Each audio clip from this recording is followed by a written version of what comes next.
So guys, this is chapter number 1, matter in our surroundings of science. Science का ये पहला chapter है, matter in our surrounding. बहुत सा बेसिक सा चैप्टर है ये केमिस्ट्री का, जिसके अंदर हम देखेंगे matter in the sense each and everything around us. हमारे आसपास जो कुछ भी हैं वो सब मैटर है। सो matter is the substance which have mass and occupy space. ये उसके दो बेसिक फंडामेंटल प्रॉपर्टीज़ हैं मैटर की, कि एक उसके पास अपना मास होता है और दूसरा वॉल्यूम, मतलब कि वो स्पेस को ऑक्यूपाई करता है। जो कुछ भी चीज़, कोई भी ऐसी चीज़ जिसका अपना मास होता है और वो स्पेस ऑक्यूपाई करता है, उसको कहा जाता है matter. And it is made up of very tiny particles. वो स्मॉल पार्टिकल से बने हुए होते हैं। तो एग्जांपल्स तो each and everything around us, जैसे कि बड़े से बड़े पहाड़ ले लो, बादल ले लो, या सैंड का छोटा सा पार्टिकल ले लो, notebook, air, pen, water, whatever you can say, ये सभी जो हैं वो मैटर के एग्जांपल्स हैं। तो ये बात है, जैसे मैं बात करूँ कि भाई इंडियन फिलोसोफर्स जो थे, बहुत पुराने समय की बात है, तो वहाँ पर ये लोग मानते थे कि भाई these all things are made up of 5 basic fundamentals which are known as पंच तत्व, like water, air, earth, sky and fire। ये पंच तत्व जिसको बोलते हैं, वो मिलकर पूरे यूनिवर्स की रचना करते हैं। उनमें हम भी आ गए। And the same Greek philosopher जो थे वो भी यही मानते थे, कि उनका भी मानना था कि each and everything is made from this 5 basic fundamentals. तो ये है हमारे पास मैटर। उसकी कुछ प्रॉपर्टीज़ देख ली जाए तो 3 प्रॉपर्टीज़ हैं। Very important question, characteristics of properties, characteristics of matter. तो the first one is they are continuously moving, मतलब कि वो कॉन्स्टेंटली मूवमेंट करते हैं। इट मीन्स दैट कि दे हैव काइनेटिक एनर्जी। तो कोई भी आप जैसे सॉलिड ले लो, लिक्विड ले लो, गैसेस ले लो, तो इन सभी के जो पार्टिकल्स होते हैं उनके अंदर ये मोशंस जो होते हैं वो देखने को मिलते हैं। And that's why we can say that they are continuously moving और दे हैव काइनेटिक एनर्जी। जैसे आप एग्जांपल एक पे आप पानी ले लें, एक गिलास पानी, एक बीकर में पानी ले लें और उसके अंदर 1 or 2 ड्रॉप्स ऑफ इंक रख दें। We do not have to stir it, हमें उसको हिलाना नहीं है, मिक्स नहीं करना है, जस्ट अनडिस्टर्ब फॉर्म में उसको छोड़ दिए जाएंगे। तो आप देखेंगे थोड़ी देर में कि इंक जो है वो अपने आप पूरे पानी के अंदर स्प्रेड हो जाएगी। तो क्या हुआ, ये इंक जो है वो अपने आप स्प्रेड हुई। कैसे हुई? Because the particles of matter are continuously moving, और वो अपने आप उस इंक को पूरे ग्लास में, पूरे बीकर में फैला देते हैं। As the temperature increase particles move faster because of kinetic energy increases. अब आप 2 ग्लास पानी लें, दोनों में सेम अमाउंट ऑफ वाटर लेना है, सेम अमाउंट ऑफ इंक भी लेनी है, लेकिन एक में आपको रखना है कोल्ड वाटर और दूसरे में रखना है हॉट वाटर। तो आप देखेंगे कि हॉट वाटर जो है उसके अंदर जो इंटरमिक्सिंग जो होता है वो जल्दी से हो जाएगा, because at high temperature kinetic energy is more. Okay, so as we increase the temperature the kinetic energy is also increases. So movement is minimum in solid, more in liquid and maximum in gaseous. Gas के अंदर देखा जाए तो ये movement जो होती है वो बहुत फास्ट होती है। सेकंड जो प्रॉपर्टी है, कैरेक्टरिस्टिक्स है, they having space between them. उनके अंदर पार्टिकल्स के बीच में जो है वो स्पेस होती है, जिसको कहा जाता है इंटर मॉलिक्यूलर स्पेस। तो इसके लिए भी एक एग्जांपल है, जैसे कि आप एक गिलास पानी ले लीजिए, उस पानी की जो सतह है वहाँ पर आप एक बीकर के ऊपर मार्क बना दीजिए, and then after you have to add some amount of sugar और some amount of salt. Okay, and उसको स्टीरिंग करके देखिए तो आप देखेंगे कि आपने सॉल्ट या शुगर उसके अंदर ऐड किया है, फिर भी उस जो सरफेस जो है जहाँ पर आपने मार्क बनाया था वाटर का, वहाँ पर अभी भी मार्क वही वाटर का लेवल जो होगा वो अभी भी उतना ही होगा।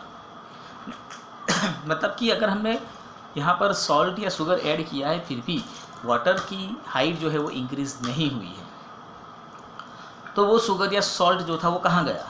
तो it is just between, it is arrange between the particles of the water. तो particles of water have some space between them, तो उसमें बीच में जो स्पेस थी उसी स्पेस में ये सब अरेंज हो जाते हैं, and that's why we can say that the particles of matter have space between them. Then the third is they attract each other. वो तो particles of matter attract each other, particles जो होंगे वो एक दूसरे को अट्रैक्ट करते हैं, मतलब they have attraction force between the particles. तो उसका एक एग्जांपल जैसे आप ले लेते हैं, भाई आप आयरन का नेल्स ले लें, एक कील ले लें और उसको आप हैमरिंग करें, तो जब आप उसके ऊपर हैमरिंग करते जाएंगे, उसको मारते जाएंगे, तब क्या होगा? तो दे will not convert into powder form. वो आयरन जो है उसके जो पार्टिकल्स हैं वो पाउडर फॉर्म में कन्वर्ट नहीं होते हैं, because they have some attraction force between them. One more activity you can do, just you have to go through the running water, tap water आप ले लें, और जब वो पानी बहता होगा तब आपको उसके बीच में, उसके फ्लो के बीच में आपकी उंगली रखनी है। तो आप देखेंगे कि जैसे ही आप इस पानी के फ्लो में बीच में उंगली रखेंगे तो वो वाटर का फ्लो जो है वो कट नहीं हो जाएगा।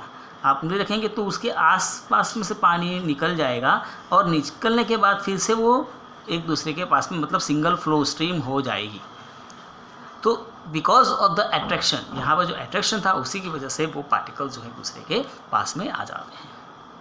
And the force of attraction is maximum in solid, intermediate in solid liquids and negligible in gases. Gases के अंदर ये फोर्स अट्रैक्शन जो होता है वो बहुत कम होता है।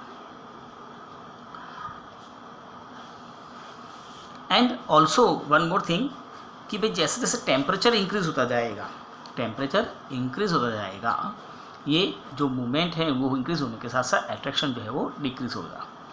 आप जैसे देख लो कि भाई हॉट सिजलिंग फूड होती है तो उसकी स्मेल दूर तक आती है आपको, क्यों भाई? क्योंकि वो हॉट सिजलिंग फूड होता है, गर्म होता है, तो टेम्परेचर ज़्यादा होता है, तो उसकी जो स्मेल है वो दूर दूर तक इजीली स्प्रेड हो जाती है। तो ये तीन थी उसकी properties of matter. Now states of matter, we have basically 3 types of the states of matter, solid, liquid and gas, जिसके बारे में आप सब जानते ही हैं। तो उसकी जो प्रॉपर्टीज़ हैं, कैरेक्टरिस्टिक्स आपको दी गई है, सॉलिड की properties as well as liquid की एंड गैस की। एंड क्वेश्चन ये एग्ज़ाम में आते हैं, कंपैरिजन आ सकती है या डिफरेंसेस आ सकते हैं बिटवीन दिस 3 स्टेट्स। तो the first one is solid. Solid जो होते हैं उनका अपना definite shape and definite boundaries होती है, मतलब कि अगर आप देखें तो उनका जो शेप होता है वो टाइम टू टाइम चेंज नहीं होता है, it remains fixed under certain circumstances. Like if you have seen your table, आप देख लो, चेयर देख लो या आपकी नोटबुक देख लो, तो वो सब सॉलिड होते हैं, तो दे do not change their shape and उनकी जो बाउंड्रीज होती है जो वो भी डिस्टिंक्ट होती है, मतलब कि फिक्स होती है। ऐसा नहीं होगा कि आज टेबल का शेप राउंड है और कल परसों देखा जाए तो स्क्वायर हो जाएगा, देन अब ट्राइंगल हो जाएगा, ऐसा नहीं होता है। They are rigid. रिजिड का मतलब होता है कि उनके ऊपर अगर आप कोई फोर्स अप्लाई करते हैं तो दे do not change their shape, वो उनका जो भी आपने प्रेशर जो दिया है उस प्रेशर को भी वो प्रेशर के अंडर में वो अपना शेप चेंज नहीं करते हैं। ये हो सकता है कि आपने ज़्यादा प्रेशर अप्लाई कर लिया है तो वो टूट जाएंगे, but they will not bend, वो अपना शेप चेंज नहीं करते हैं। They are incompressible. इनकम्प्रेसिबल मतलब you can not compress it. जैसे आप आपके हाथ में जो पेन होगी वो पेन को कंप्रेस करेंगे तो नहीं होगा कुछ, जैसे आपके हाथ में मोबाइल है तो उसको कंप्रेस करेंगे तो इट विल नॉट कंप्रेस। तो they are incompressible and definite volume, उनका वॉल्यूम जो होता है वो भी फिक्स होता है, डेफिनेट होता है, इट विल नॉट चेंज। तो ये सब जो कैरेक्टरिस्टिक्स थी वो थी सॉलिड की, definite shape, distinct boundaries, rigid, compressible and definite volume. तो बच्चों यहाँ पर एक क्वेश्चन हो सकता है, जैसे कि you have seen rubber band, then after sponge, then after salt या तो शुगर पार्टिकल्स जो आपने आपकी जार में लिए हुए हैं, तो वो क्या है, सॉलिड है कि नहीं है, because they changes their shape. ऐसा नहीं होगा जैसे आप रबर बैंड को देख लो तो उसको खींचोगे तो अपना शेप चेंज करेगा, छोड़ दोगे तो वापस अपने शेप में आ जाएगा। स्पंज देख लो तो आप उसको जब दबाओगे, प्रेस करोगे तो वो अपना शेप चेंज करेगा, फिर छोड़ दोगे तो अपना ओरिजिनल शेप में आ जाएगा। या तो फिर आपने शुगर है या सॉल्ट हैं, ऐसे कोई ग्रेन्स ले लिए जो जार में भरे होंगे, तो उस जार का जो शेप होगा वो शेप ले लेते हैं। तो इन सब केसेस में क्या वो सॉलिड कंसिडर किए जाएंगे कि नहीं किए जाएंगे, क्योंकि हमने तो देखा कि दे have definite shape and distinct boundaries, ठीक है। तो यहाँ पर ये तीनों जो हमने एग्जांपल लिए हैं, they are solid due to their properties. Like rubber band जो है वो स्ट्रेचेबल होता है, उसके अंदर एक इलास्टिसिटी होती है। जब तक आप प्रेशर क्रिएट करेंगे, जब तक आप उसके ऊपर फोर्स अप्लाई करेंगे, तब तक वो अपना शेप चेंज करता है। जैसे ही वो प्रेशर रिलीज हो जाएगा वो अपने ओरिजिनल शेप में वापस आ जाता है। एंड सेम वे स्पंज भी ऐसा होता है। And in case of salt हैं या शुगर पार्टिकल्स आपने ले लिए, तो वहाँ पर देखा जाए तो वो इंडिविजुअल पार्टिकल अपना शेप चेंज नहीं करते हैं। शुगर जो होगी आपने जिस जार में फिल की होगी वो जार का शेप लेते हैं, but particles are not change their shape, तो again they are also called solid. तो this are the properties of solid. Then after liquid, liquid जो है उनका अपना फिक्स शेप नहीं होता है, वो उस जो भी जार में जो भी वेसल्स में उसको फिल किया जाएगा, they take up the shape of that vessels. They do not have definite boundaries, उनकी बाउंड्रीज भी नहीं होती हैं, but they have definite volume, वो अपना वॉल्यूम चेंज नहीं करेंगे। सपोज 1 लीटर आपने दूध लिया है, तो 1 लीटर दूध आपने जार में लिया हो, जग में लिया हो, ग्लास में लिया हो, जिसमें भी लिया होगा, वो अपना शेप जरूर चेंज करेंगे, but they do not change the volume. They have the property of fluidity. Fluidity मतलब कि बहना, वो ज़मीन पर आप लोगों को डाल देंगे तो वो स्लोप की तरफ वो बहते जाएंगे, दे will not accommodate at a place, वो एक जगह पर जमा नहीं होते हैं।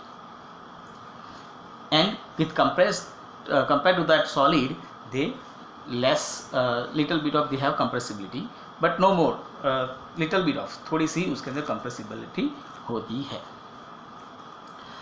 These are the properties of liquid.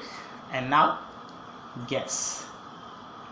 Gas जो होंगे तो they do not have shape, fixed shape, they do not have fixed boundaries, they do not have fixed volume.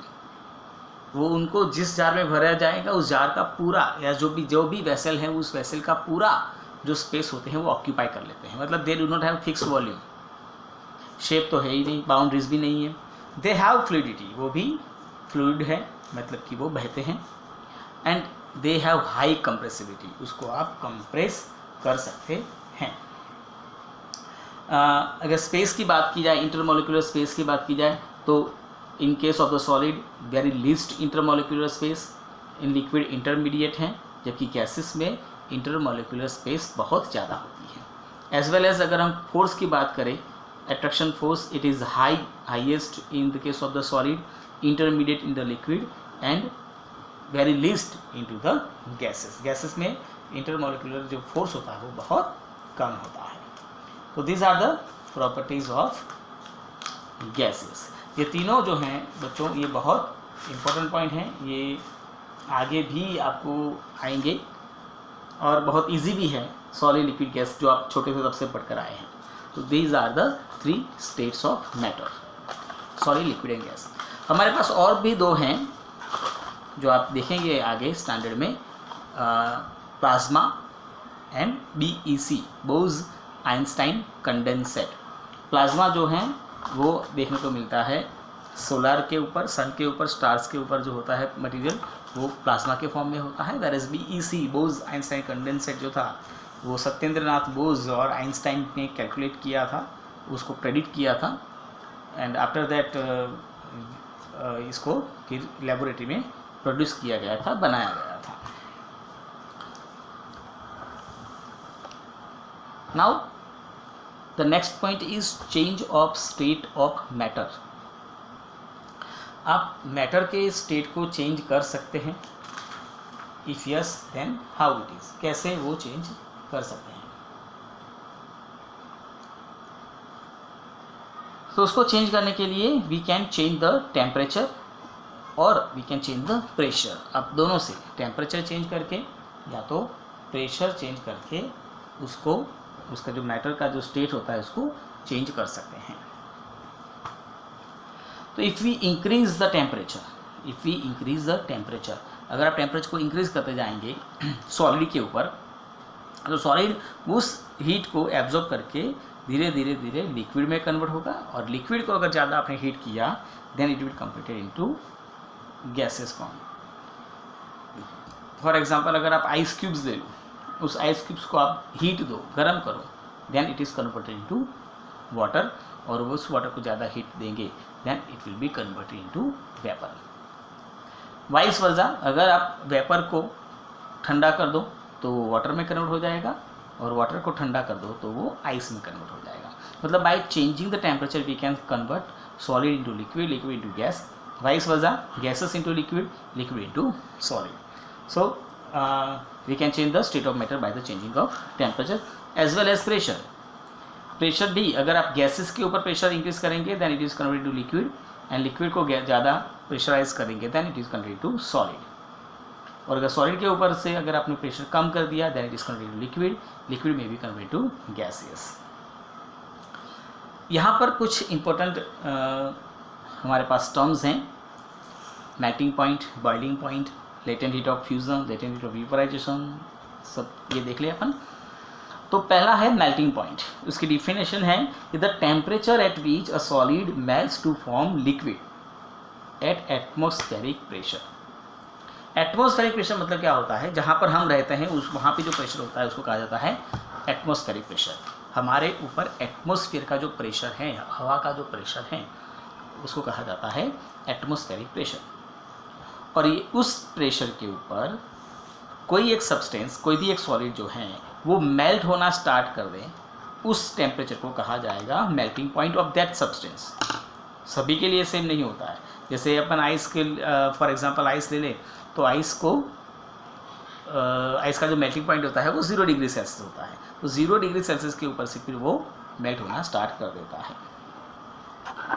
यहाँ पे एक इम्पॉर्टेंट टर्म्स हैं, ध्यान में रखिएगा ये, लेटेंट हीट ऑफ फ्यूज़न।